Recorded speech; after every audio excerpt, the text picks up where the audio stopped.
मेरे पुत्रों को लाक्षा घर में जलाया गया। इतना ही नहीं, द्रौपदी की साड़ी का हरण किया गया। भगवान आप हमारे सहायक बने। ये कई श्लोक बोलती बोलती माता कुंती रो पड़ी है। भगवान की भी आंखें भराई और भगवान कहते हैं, बुआ आज मैं तुझे कुछ देना चाहता हूं, तू मांग ले मुझसे क्या चाहिए। यहां जितनी भी माताएं बैठी हैं, आप किसी न किसी की तो बुआ जरूर होंगी ही। मैं अपनी व्यास गति से कहना चाहूंगा, बुआ बनना हो तो कृष्ण की बनना, प्रहलाद की बुआ मत बन जाना धोखे से भी। हाँ, प्रहलाद की बुआ नहीं, कृष्ण की बुआ। बुआ के चरणों में तो इतना पूजता का भाव होना चाहिए। देखिए, कुंती एक ऐसी बुआ है जो अपने बच्चों के बिना तो रह सकती है, लेकिन अपने भतीजे के बिना नहीं रह सकती। बुआ वो है जिसको अपने बेटों से भी ज्यादा भाई के बेटे ज्यादा प्यारे लगते हैं, वह बुआ है। ऐसा नहीं कि रिश्ता पुराना हो गया, बुआ और फूफा को कौन पूछे, बहन से भी ज्यादा दर्जा बुआ को दीजिए। कृष्ण की बुआ कुंती है। कुंती को भगवान बोले हैं, बुआ कुछ मांग लो, क्या चाहिए। अब बिल्कुल हवा नहीं लग रही कूलर की, देखिए क्या अच्छा कर रहे हैं।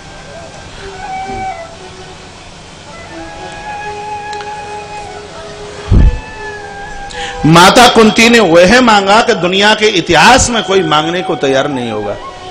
काबे पदा संतुना स्वा तत्र तत्र जगद गुरु भवतो दर्शनम यात् स्यात् पुनर्भव दर्शनम।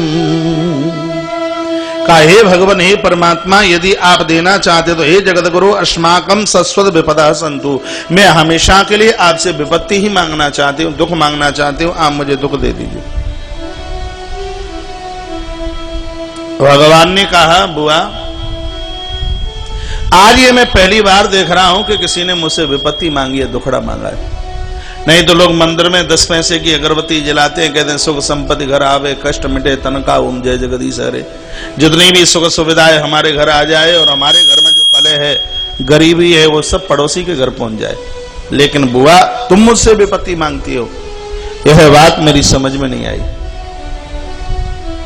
माता कुंती रो रो करके कहती है, कृष्ण माधव, मैं तो आज ही समझ पाई हूं कि जब तक जीवन में विपत्ति नहीं आती तब तक भवतो दर्शनम भवति, आपका दर्शन नहीं होता। जब जब हमारे जीवन में विपत्ति आई तभी तो आप हमारे सहायक बने हैं। जिस दिन द्रौपदी की साड़ी खींची बहुत बुरा लगा, गोविंद बस प्राणी नहीं निकले, सब हालात हो गई। लेकिन आज तो मैं उन क्षणों का सम्मान करते हूं कि यदि इतनी बड़ी आपत्ति नहीं आई होती तो आप हमारे सहायक नहीं बनते, मददगार नहीं बनते। मेरे पुत्रों को लाक्षा घर में जलाया, बहुत बुरा लगा। लेकिन कृष्ण आप कैसे सहायक बने, हम बहुत बड़ा अनुभव इसके ऊपर रखते हैं।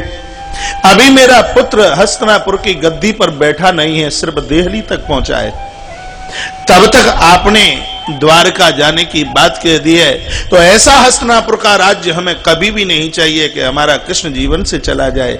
हे कृष्ण, हमें हस्तिनापुर की गद्दी नहीं, हमें आपकी आवश्यकता है। और आप तो जीवन में तब ही मिलोगे जब जीवन में विपत्ति आवे, दुख आवे, परेशानी आवे, सुख में आप नहीं। मैया कुंती ने यहां बहुत बड़ी बात कही है, ध्यान से सुनना। कहा, जिनको ऊंची जाति मिल जाती है वह आपको याद नहीं करते, जिनको वैभव मिल जाता है वह आपको याद नहीं करते, जिनको गुणवत्ता मिल जाती है वह आपको याद नहीं करते, जिनको विद्वता मिल जाती है वह आपको याद नहीं करते, जिनको संपत्ति मिल जाती है वह कभी आपको याद नहीं करते। जितना गरीब आपको स्मरण करता है वह अमीर कभी आपको याद कर नहीं सकता। यह माता कुंती के शब्द है और सही बात है। भगवान तो याद तब आते हैं जब बेटा हो गया हो 36 का, सगाई वाले आ नहीं रहे हो, बेटिया भी बड़ी हो गई हो और घर भर मिल नहीं रहा हो, और बेटा बेरोजगार हो, तब कहा जाता है कि हे प्रभु, हे हनुमान जी महाराज, सभा में लडुआ का भोग लगाएंगे, हमारा यह काम कर दीजिए। और भैया जो सुख में सुमिरन करे तो फिर दुख काहे को हो, कबीर साहब बोलता है। यही बात माता ने कह दी, प्रभु देना चाहते हो तो आप हमें विपत्ति दे दीजिए। विपत्ति मांगी कुंती ने। आज मैं ये सब है पुरा की पवित्र व्यासपीठ से निवेदन करना चाहूंगा, जीवन में पैसा न रहे इस बात विपत्ति न समझ लेना। जीवन में मान न रहे इसको आप विपत्ति न समझ लेना, मकान न रहे रहने को इसको विपत्ति न समझ लेना। जीवन की सबसे बड़ी विपत्ति दरिद्रता यह है कि हम जिह्वा से भगवत नाम उच्चारण करना भूल जाएं। यह भागवत मेरी बोलती है। इस बात को और पक्का करने के लिए रामचरितमानस सुंदरकांड दोहा नंबर 31 के नीचे की दूसरे नंबर की आप चौपाई आप देखिए। भगवान राम ने हनुमान को पूछा, हनुमान यह बताइए कि विपत्ति की परिभाषा क्या है। हनुमान जी ने कहा आप तो जानते हैं, हमें क्यों पूछते हो। राम जी ने कहा तेरे मुंह से बहुत अच्छा लगता है, सुनने में बढ़िया लगता है। हनुमान जी विपत्ति की परिभाषा बताते हैं। दुनिया के जितने भी पैसे वाले लोग हैं वह रामायण की चौपाई को जरूर पढ़े। कंगाली नाम है किसका, विपत्ति कहते किसको है। आइए बजरंगबली रामायण के सुंदरकांड में बोलता है।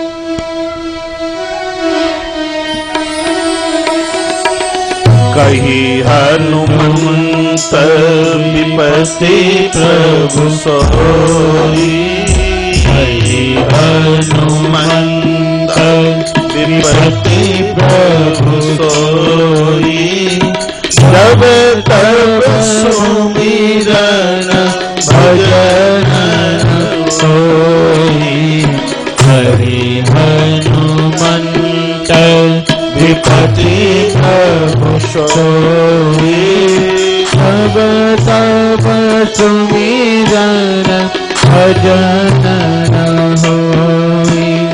कही हनुमंत विपत्ति प्रभु सोई, कही हनुमंत विपत्ति प्रभु सोई, जब तब सुमिरन भजन होई, जब तब सुमिरन भजन होई।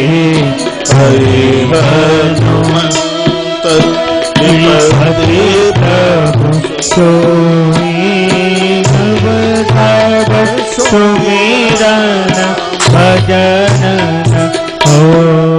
हनुमान जी कहते हैं भगवान जब तब सुमिरन भजन होई, जिस समय जीव आपके नाम का उच्चारण करना भूल जाए, मुझे लगता है इससे बड़ी गरीबी, इससे बड़ी विपत्ति, इससे बड़ी आपदा और उसके जीवन। बोली बांके बिहारी लाल की जय हो, श्री हनुमान जी महाराज की जय हो। जय जय श्री राधे, जय जय श्री राधे, जय श्री राधे। बाणों की सैया पर पड़े हुए बाबा विष्णु भगवान की प्रतीक्षा कर रहे हैं। कहा गोविंद कभी आपने मुझसे यह वायदा किया था कि अंत में मैं तुम्हें दर्शन दूंगा, लेकिन आज आप कहां हैं। भगवान कृपा कीजिए, गोविंद कृपा कीजिए। पांचों पांडवों को माता कुंती और द्रौपदी को अपने साथ में भगवान ने लिया और कुरुक्षेत्र की धरती पर जहां बाबा भीष्म अंतिम सांस ले रहे हैं वहां पर पहुंचना हुआ है। जो ही पहुंचे हैं गोविंद ने भीष्म पितामह को वंदन किया, प्रणाम किया। कहा पितामह देवकी नंदन आपको प्रणाम करता है। कितने बड़े महापुरुष रहे होंगे भीष्म जिनको प्रभु ने वंदन किया हो, प्रणाम किया। सदैव देवो भगवान प्रतीक्षतां कलेवरं यावदिदं हिनं इहं प्रसन्नः सारुणलोचनो लयिस् अम्बाबुजो ध्यानपथ चतुर्भुजम। भगवान मैं आपके दिव्य रूप को वंदन करता हूं, प्रणाम कर रहा हूं। इधर आ जाइए।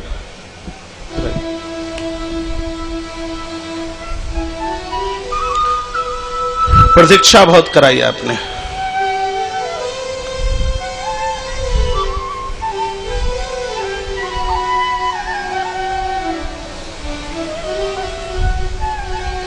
भगवान गोविंद को पिता में भीष्म ने प्रणाम किया और प्रणाम करते हुए तो रो पड़े। कृष्ण बोले अब तो मैं आ गया, अब काय के लिए रो रहे हो। कहा आ गए हो इसलिए तो मैं रो रहा हूं। हे गोविंद, हे गोपाल, जगत में मुझ जैसा गिरा हुआ और आप जैसा कोई दूसरा उदार नहीं हो सकता। महाभारत के युद्ध में आपकी प्रतिज्ञा थी कि हथियार नहीं उठाऊंगा, लेकिन प्रभु मैंने आपने हाथ से आपके द्वारा आपके हाथ से आयुध उठवा दिया, चक्र उठवा दिया, क्या आप मुझे माफ कर देंगे? आप मुझे क्षमा कर देंगे? भगवान बोले हैं, मेरा भी संकल्प है, मेरी बात भले ही बिगड़ जाए, लेकिन मैं अपने भक्त की बात नहीं बिगड़ने देता। तुमने भी तो यह कहा था कि कल के युद्ध में या तो मार डालूंगा पांडवों को ऐसा न कर पाया तो कृष्ण तुम्हारे हाथ से हथियार उठवा दूंगा। तो मैंने आपकी प्रतिज्ञा को बचाने के लिए अपनी प्रतिज्ञा को तोड़ दिया। पितामह भीष्म ने कहा, गोविंद यही तो आपकी महानता है, यही तो आपकी महानता है।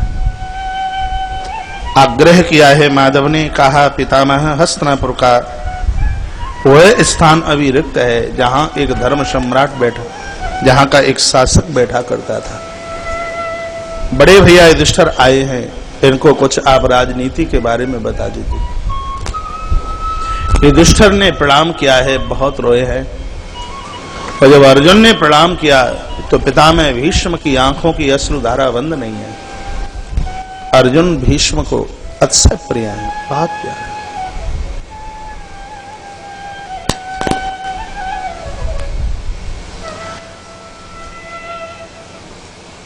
युधिष्ठिर के सिर के ऊपर अपना वरद हस्त रख दिया और बड़े सुंदर धर्म का वर्णन किया। दान धर्मान राजधर्मान मोक्ष धर्मान विभागशं स्त्री धर्मान भगवद धर्मान समासभ्यास योगता। कहा युधिष्ठिर, यह मेरा सौभाग्य है कि मैं अपने प्राण छोड़ने से पहले आप जैसे राजा को देख रहा हूं। मैंने अपने पिता शांतनु को एक वचन दिया था।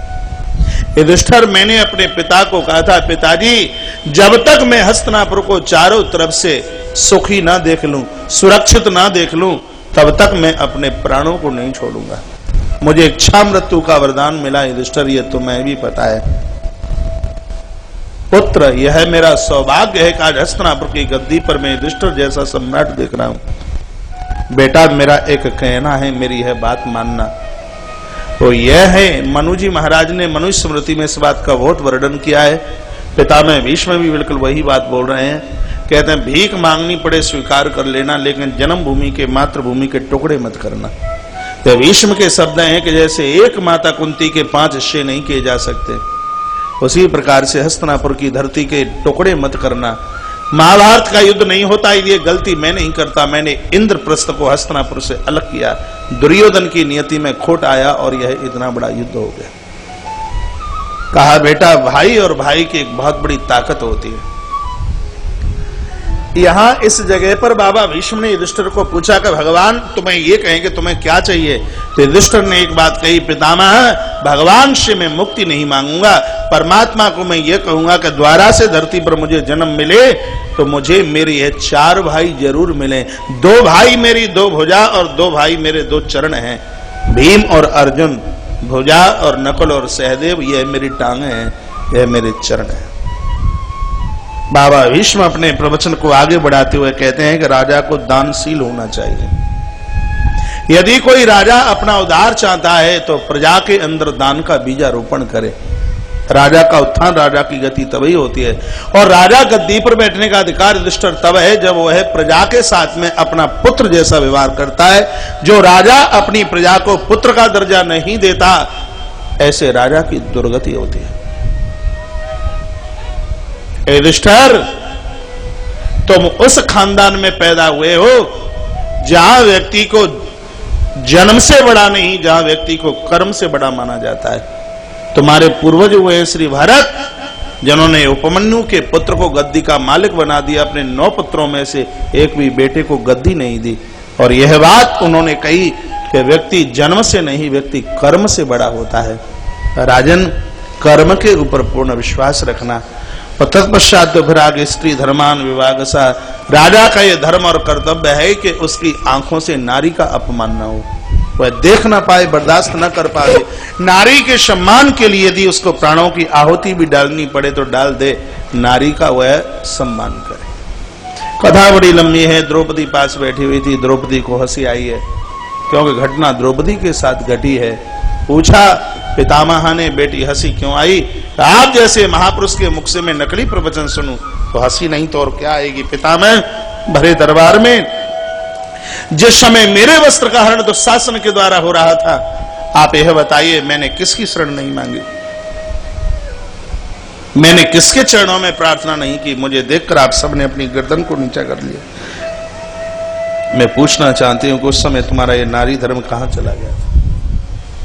कृष्ण बोले, पितामह बात तो सही है। भीष्म कहते हैं, मुकुंद आप सब कुछ जानते हो फिर भी मुझे तुम यह पूछते हो? क्या बताऊं कि उस समय यह मेरा शरीर दुर्योधन के तामसी अन्न से बड़ा हो रहा था, मुझे तो पता ही नहीं लगा क्या बढ़िया और क्या बुरा हुआ है। भीम ने कहा तो शरीर तो वही उसी अन्न से बना हुआ है। कह दिया, अर्जुन के धर्म स्वरूप बाणों ने आज देह से उस रक्त को अलग कर दिया, तो यह मुझे होश आया है कि मेरे सामने क्या अच्छा हुआ और मेरे सामने क्या बुरा हुआ। ये कथा आपने एक बार नहीं बहुत बार सुनी है। कथा की असलियत यह है कि तामसी अन्न के द्वारा भीष्म जैसे महापुरुषों की बुद्धि विचलित हो सकती है, तो हम और आप तो हैं क्या? एक बार भोजन करके एक बार उपवास कर लेना, प्रातः पूजा में से उठो तो भगवान को कहना, हे परमात्मा पाप की रोटियां न देना। पाप की रोटी से स्वयं की ही दुर्गति नहीं महाराज, बच्चों का भी पनियाढार हो जाता है। एक प्रत्यक्ष घटना मैं आपको बताता हूं। गुरु नानक देव का आपने नाम सुना हो, पंजाब की धरती पर यह पैदा हुए। एक बार इनका चंडीगढ़ पहुंचना हुआ अपने किसी भक्त के यहाँ, और भक्त भी बहुत बड़ा अमीर था। 56 भोग बनाए गए गुरु नानक देव के लिए, रसोई परोसी गई। इतने में सामने से कोई गरीब व्यक्ति आया जिसके हाथ में बाजरे की रोटी और सरसों की सब्जी। बोलता है, गुरुजी क्या मुझ जैसे गरीब की रोटियां भी आप स्वीकार कर लेंगे क्या? 56 भोग का थाल खिसका दिया और हाथ में बाजरे की रोटी लेकर जैसे ही ग्रास मुंह में लगाना शुरू किया तो अमीर बौखला गया और कहा, हे गुरुदेव तुमने इस भिखारी की रोटी ग्रहण करके मेरा बहुत बड़ा अपमान किया। संत कभी किसी की अवहेलना सहन नहीं कर सकते। अपना अपमान सहन कर ले लेकिन वह और का अपमान सहन कर नहीं पाता। गुरु नानक देव को तो बड़ा बुरा लगा। कहा कोई बात नहीं है, गरीब की रोटी तो मुझे खानी है, अपना 56 भोग मेरे एक हाथ में रख दे। एक हाथ में अमीर का भोजन और एक हाथ में गरीब की रोटी ली और गुरु नानक देव ने दोनों को मुट्ठी में लेकर के इतनी जोर से दबाया। महाराज ये प्रत्यक्ष सत्य घटना, जो अमीर का भोजन था उसमें से रक्त की धार टपकी है और जो गरीब का भोजन था उसमें से दूध की धार फूटने लगी। कहा गुरु नानक देव ने, बता कि अब मैं भोजन कौन सा करूं? उस पैसे वाले व्यक्ति ने कहा, गुरुजी मेरे भोजन में से रक्त टपक रहा है, ये मैं समझ नहीं पा रहा। गुरु नानक देव ने कहा कि तूने गरीबों का खून चूस चूस करके धन इकट्ठा किया और इसकी रोटियां बनाई गई। तेरे अन्न में से देखे गरीब का खून टपक रहा है और इसकी रोटियों में से श्रद्धा का भाव उमड़ रहा है। वह व्यक्ति चरणों में गिर पड़ा और हमेशा के लिए गुरु नानक देव भगवान का वह भक्त बन गया। बंधु ही है, इतनी सी बात इसलिए कही जा रही है कि आहार का सीधा संबंध बुद्धि से है, बुद्धि का संबंध मन से है, मन का संबंध विचारों से है और विचारों का संबंध परमात्मा के चरणों से है। जिसका आहार शुद्ध नहीं है उसका कुछ भी बड़े, उसका व्यवहार बढ़िया शुद्ध नहीं है। जिसका व्यवहार शुद्ध नहीं है उसका आचार शुद्ध नहीं है। इसलिए व्यासपीठ से निवेदन करना चाहूंगा, ऐसी चीज जीवन में कभी प्रयोग में न लें जिसका भोग भगवान को न लगता हो। रामायण का अरण्य कांड देखिए, रावण बुरा नहीं था, बड़ी बढ़िया बात बोल के गया। होइए भजन तामस देहा मन क्रम वचन मंत्र दृढ़। मैं भजन नहीं कर सकता क्योंकि तामसी अन्न से मेरा यह शरीर बड़ा हुआ है। देखिए पीछे पुरुषों की तरफ बैठने को जगह ना हो तो इधर माताओं के पंडाल में आकर के बैठ जाइए। इधर पंडाल काफी खाली है, अब पीछे खड़े न रहिए, इधर आकर के बैठ जाएं। बोले बांके बिहारी लाल की जय हो, कृष्ण कन्हैया लाल की जय हो। जय जय राधे जय जय श्री राधे जय जय श्री राधे श्याम। तत्पश्चात महाराज बाबा भीष्म ने युधिष्ठिर को बड़ा सुंदर सा संवाद, बड़ा सुंदर सा प्रवचन, बड़ा सुंदर सा दर्शन कराया। तत्पश्चात भगवान गोविंद कहते हैं, पितामह मैं चलूं? पितामह ने कहा, जाने तो नहीं दूंगा। क्यों, क्या बात है? मैंने आपकी प्रतीक्षा बहुत की है, वरदान मांग लो। कहा मांगना नहीं चाहता, आपको कुछ देना चाहता हूं। कहा क्या है तुम्हारे पास में? कहा मेरे पास में मेरी एक बेटी है, इसको स्वीकार कीजिए। भीम ने कहा बेटी तुम्हारे पास कहां से आई? कहते हैं भीष्म यह बेटी मेरे पास ही नहीं, दुनिया के हर व्यक्ति के पास यह बेटी है। यह मेरी बुद्धि ही मेरी बेटी है, जिसका संबंध ईश्वर के साथ करना चाहता हूं, भगवान इसको स्वीकार कीजिए। कृष्ण ने कहा, अपनी बेटी को तुमने पूछा है क्या कि उनको दूल्हा पसंद है क्या? कहा, दुनिया की ऐसी कौन बेटी होगी जो आपका वर्णन न कर पाए। भगवान इति मति रूप कल्पिताम वितृष्णा भगवत सात पुंगवे विभूमि स्वसुख मुगते क्वचिदवर्तुम प्रगति मुपयेसु यद् प्रभाव त्रिभुवन कमनम तमाल वरडम रविकर गौरवांबरम दधाने। तीनों लोकों में 14 भुवनों में आपसे बढ़कर के और सुंदर कौन हो सकता है। नीलम पीता अंबर आयुतम, महाराज नीला वदन पीला पीतांबर, केस घुंघराले, मुख कमलम, कमल जैसा आपका मुख, और मुझे आज आपका वह रूप याद आ रहा है गोविंद। शरीरम दधाने अर्जुन सारथौ, जब महाभारत के युद्ध में अर्जुन के सारथी बनकर के आप बैठे हुए थे उस रथ में, और जब यह लग रहा था कि अर्जुन की मौत मेरे हाथों से होने वाली है, मैंने आपकी छाती को भी महाराज मैंने चलनी कर दिया, और उस समय आप रथ से नीचे उतर करके आए और अपने हाथ में वो चक्कर उठा लिया। भगवान, मैं बार बार आपके उस रूप का दर्शन करता हूं जो आप अपने भक्तों के लिए कर सकते हो, कोई नहीं कर सकता। तत्पश्चात महात्मा विष्णु ने अपनी दिव्य ज्योत भगवान के चरणों में समर्पित कर दी है। 4 भाइयों ने पितामह का अंतिम संस्कार किया। अर्जुन भगवान कृष्ण को विदाई देने के लिए श्री द्वारका पहुंचे हैं। गद्दी पर धर्मराज युधिष्ठिर है। उन्हीं दिनों में माता उत्तरा ने बड़े सुंदर से बच्चे को जन्म दिया। संत महापुरुष चल करके आए और इसी बच्चे का नाम रख दिया गया विष्णुरात।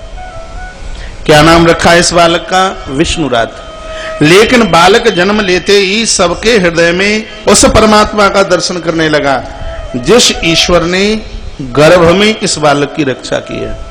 सबके अंदर प्रभु दर्शन करने लगा। स्वस्थामोपसृष्टेन ब्रह्मशीनो तेजसा उत्तराया हतो गर्भो ईशेना जीविता पुनः। यह बच्चा जो अस्वस्थामा के महाराज ब्रह्मास्त्र के द्वारा मौत को प्राप्त हो चुका था, श्रीमद दीर्घ चतुर्बाहुम तप्त कांचन कुंडलम, महाराज आज वही बालक उस चतुर्भुज नारायण रूप का दर्शन सबके हृदयांगन में करने लगा। तो शीघ्र ही संतों ने इसी बच्चे का नाम रख दिया क्या? तस्य परीक्षितो जन्मः। महाराज उसी का नाम परीक्षित रखा गया। बोलिए श्री परीक्षित जी महाराज की जय हो।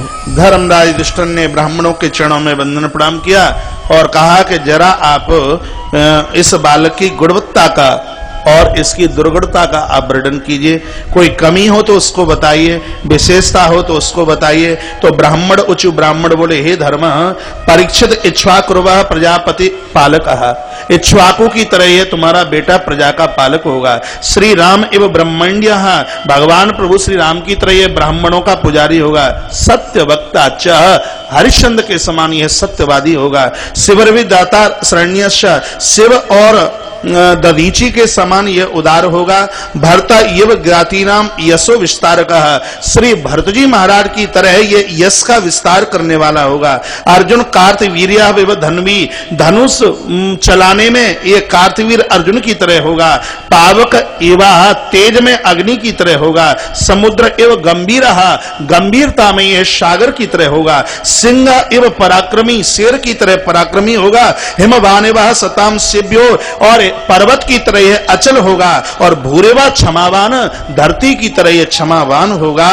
और पितरा विवाह सहन योग्य, पितरों की तरह बात को सुनकर के यह सहन करने वाला होगा। इसके अंदर यह गुणवत्ता भरी पड़ी है। बोली बांके बिहारी लाल की जय हो। कृष्ण कन्हैया लाल की जय हो। जय जय श्री, जय जय श्री, जय जय राधे। तेज में ये शुक्ल पक्ष से चंद्रमा एवं बब्रदे, तेज में ये शुक्ल पक्ष के चंद्रमा की तरह होगा। ये इस बच्चे के अंदर ये सब गुणवत्ता भरी पड़ी है। कहा आप तो गुणवत्ता बता रहे हो, बच्चे के अंदर कोई दोष हो तो बताइए। तो कह दिया तक्षका दात्मनो मृत्युम द्विज पुत्रोपसर्जिताम, एक तक्षक नाग के डसने से श्राप मिलेगा, उस दिन से 7वें दिन इसकी मृत्यु हो जाएगी। इसके द्वारा एक ब्राह्मण का अपमान होगा। इसकी कुंडली यह भी बोलती है। युधिष्ठिर रोए हैं कहा कि हमने तो सदैव ब्राह्मणों का सम्मान करना सीखा है, ब्राह्मण श्राप देगा तो ब्राह्मण तो बिना अपमान के क्रोधित नहीं होते, तो इसका मतलब है कि इस बच्चे के द्वारा किसी ब्राह्मण का अपमान होगा।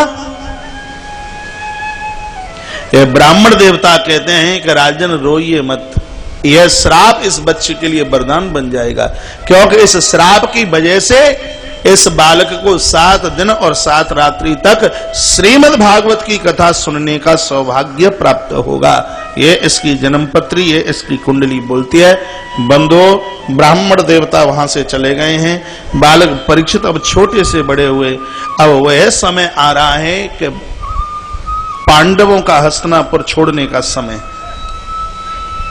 एक दिन की बात, अपने भाइयों के मध्य में ये बैठे हैं युधिष्ठिर और बोलते हैं कि गता सप्ताधुना मासा भीमसेन तमानुज नायाति कस्वाहि तुरना हम वेदेद मंजसा।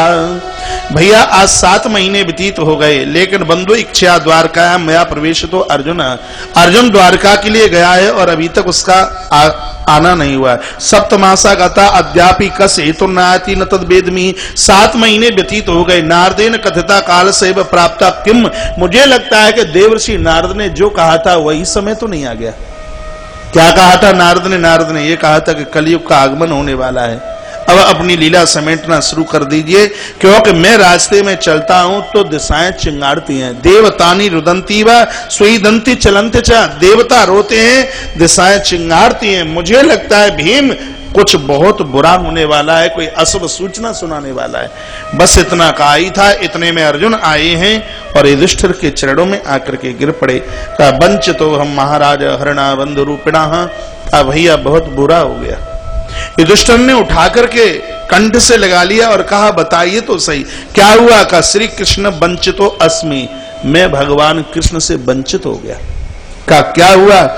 का बता नहीं सकता। यह तो देवा आश्चर्य कर्म मत तेजो नष्टम, मेरा तेज नष्ट हुआ। क्या यश वियोगे न, मैं कृष्ण की वियोगता को सहन नहीं कर सकता। का बोल तो सही पारथ क्या हुआ। तो अर्जुन ने कहा भैया हम और भगवान कृष्ण दोनों एक ही कक्ष में थे। प्रभु ने कहा मुझे उंगली पकड़ करके अर्जुन खड़ा कर दे। मैं समझ नहीं पाया, जो ही मैंने गोविंद की उंगली को पकड़ा और उसी समय मैं तेज से नष्टित हुआ और भगवान ने मुझे कहा कि द्वारका से ठीक 7वें दिन सागर में डूब जाएगी। इसलिए मेरे अर्जुन जितने भी गोप गोपियां ये देवियां बची हैं इन सबको तू साथ लेकर हस्तिनापुर चले जाना। भैया मेरी आंख में आंसू इसलिए हैं कि मैं उन गोपियों को लेकर के हस्तिनापुर वापस आ रहा था। जिस गांडीवन में भीष्म जैसे महारथियों गुरु द्रोणाचार्य की एक नहीं चलने दी, आज मैं उन भील और किरातों से उन गोपियों को मैं बचा नहीं पाया।